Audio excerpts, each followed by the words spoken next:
Hello বন্ধুরা, welcome back to my channel Rajnu ব্লগে সকলকে স্বাগতম। সরি, এটা কি করছি আমি? সকলকে স্বাগতম। তো তোমরা সবাই কেমন আছো? আশা করি ভালো আছো। আমিও খুব ভালো আছি। তো আমার ড্রেস দেখে বুঝতে পারছো আমি আজকে কি করতে চলেছি। আজকে আমি কি ভিডিও করতে চাইছি তোমরা তো বুঝতেই পারছো। তো চলো ভিডিওটা দেখা যাক, সেই লেভেলের হবে ভিডিওটা। চলো দেখা যাক। A few moments later.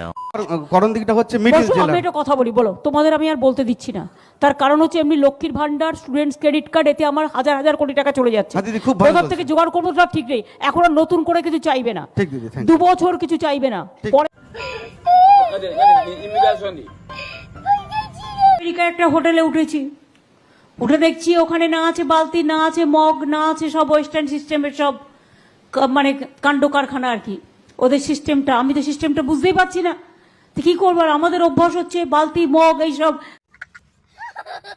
আপনার কাছে টাকা নেই, আপনি 1000টা টাকা নিন, 1000 টাকা জোগাড় করে একটা কেটলি কিনুন আর কয়েকটা মাটির ভাঁড় নিন, সাথে কিছু বিস্কুট নিন।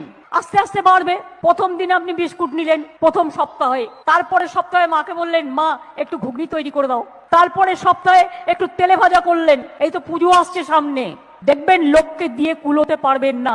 আজকাল এত বিক্রি আছে। समझ रहे हो ना बस। সিবিআই আসলে বলবেন আসুন আসুন বসুন, একটা আসন পেতে দেবেন, আর সামনে একটা গ্যাসের সিলিন্ডার রেখে দেবেন, ঠিক আছে? ওরা আসলে মুড়ি খেতে দেবেন, মুড়ির সাথে একটু তেল দেবেন, বলবেন ওটাতে জিএসটি লাগবে না, ওটা আমি বাড়ি থেকে ম্যানেজ করব। টাকা দিয়েছিস হিসেব দিবি, টাকা দিয়েছিস হিসেব চাই। যেমন ঝড় তেমন বাস। হাম্বা হাম্বা রাম্বা রাম্বা কাম্বা কাম্বা, দুম্বা দুম্বা বুম্বা বুম্বা বাম্বা বাম্বা।